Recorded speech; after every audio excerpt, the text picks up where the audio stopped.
Salut à tous les amis, c'est Joverclock, j'espère que vous allez bien. On se retrouve aujourd'hui pour une petite vidéo sur comment choisir sa carte mère.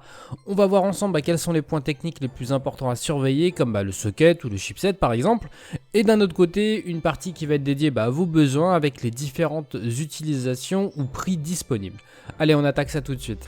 Alors, au rayon des points à surveiller, on va commencer avec le socket. C'est tout simplement le réceptacle de votre processeur. C'est tout simplement lors du montage, là où vous allez mettre votre processeur. Il est généralement adapté à chez Intel une génération, mais parfois par exemple chez AMD on peut mettre plusieurs générations de processeurs sur le même socket. Grossièrement, un Skylake i5 6600K qui est compatible sur un socket 1151 qui est le dernier né, n'est pas compatible avec le précédent socket, donc le 1150 qui équipait lui les Haswell i5 4690K. Par contre, ce même socket 1151 est éligible avec les CPU Skylake. Il va accepter toute la famille des processeurs Skylake, donc du Pentium Skylake jusqu'au i7 de chez Skylake.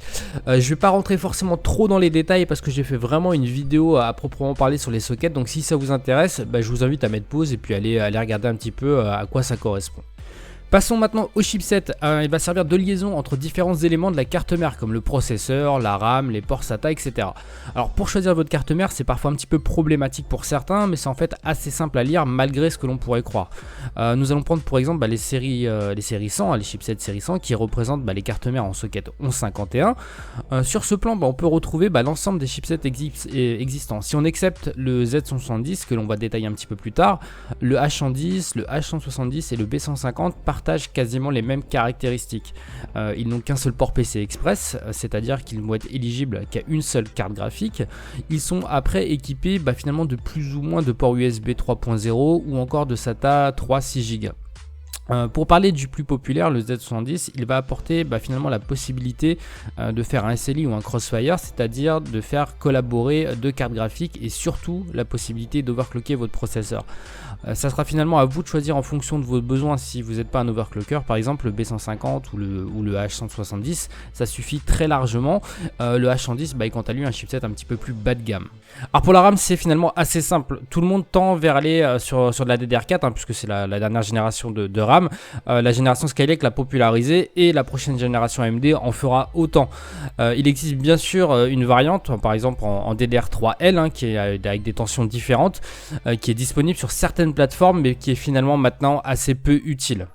Alors quand on achète une carte mère, on pourrait aussi aller vérifier le PCI Express ou le SATA. Comme dit précédemment, ça va forcément beaucoup être à choisir en fonction de votre besoin. Par exemple, si vous avez pas mal de stockage, il faudra peut-être vérifier à ce qu'il y ait pas mal de SATA 3 à disposition. Pour le PCI Express, c'est finalement assez simple, puisque si vous voulez faire du Crossfire ou du SLI, c'est obligatoirement du Z170. Et si vous voulez juste avoir un seul GPU, le B150, le H170 par exemple, ça fait largement le boulot. Donc voilà, il n'y a pas forcément besoin de beaucoup détailler. On pourrait parler des lignes PCI Express supplémentaires, mais encore une fois, c'est pas un argument qui parlera à beaucoup de monde. Alors acheter une carte mère, ça va forcément en fonction de vos besoins et de votre budget. Si vous faites de la bureautique, inutile d'aller chercher une carte mère pour overclocker. Vous prenez du H110, c'est un chipset comme on l'a vu dans les parties techniques qui n'a pas beaucoup de SATA, beaucoup de choses comme ça, mais c'est pas très important puisque vous n'allez avoir qu'un disque dur dans la majorité du temps, n'avoir un GPU, voire peut-être pas du tout si vous utilisez la partie graphique. Donc dans ce cas-là, vous achetez une carte mère en H110 qui coûte pas grand-chose, une cinquantaine, 60 € et ça suffit déjà très largement. Après il y a les gamers. Les gamers, c'est un petit peu difficile de réduire des utilisations à un chipset parce qu'il y a certains qui sont assez polyvalents.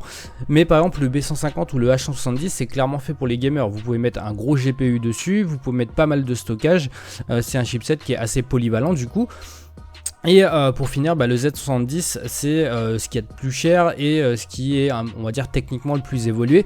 Vous pouvez déjà dans un premier temps overclocker votre processeur via la carte mère, donc ça c'est assez intéressant pour ceux à qui ça c'est destiné. Et vous avez aussi la possibilité d'intégrer par exemple deux GPU si vous voulez faire du SLI ou du Crossfire. Alors maintenant on met de côté le X99 par exemple, qui est encore un chipset un petit peu différent puisque réservé encore à une utilisation bien particulière comme le montage ou ce genre de choses.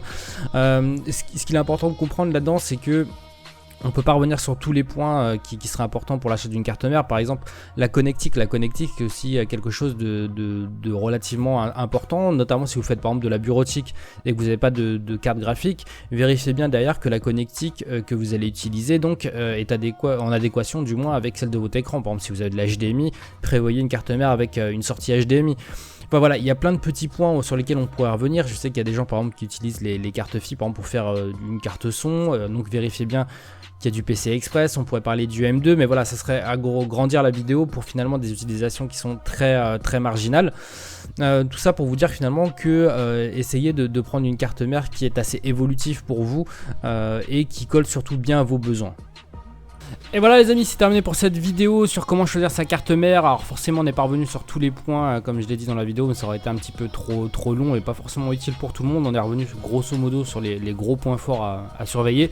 J'espère que ça vous a plu. En tout cas si c'est le cas, n'hésitez pas à me laisser un petit like comme d'habitude, à venir me voir sur les réseaux sociaux. Si vous voulez me suivre sur Tipeee, ce sera avec grand plaisir. Sur ce, il ne me reste plus qu'à vous souhaiter de passer une très bonne journée. Amusez-vous bien, ciao ciao tout le monde.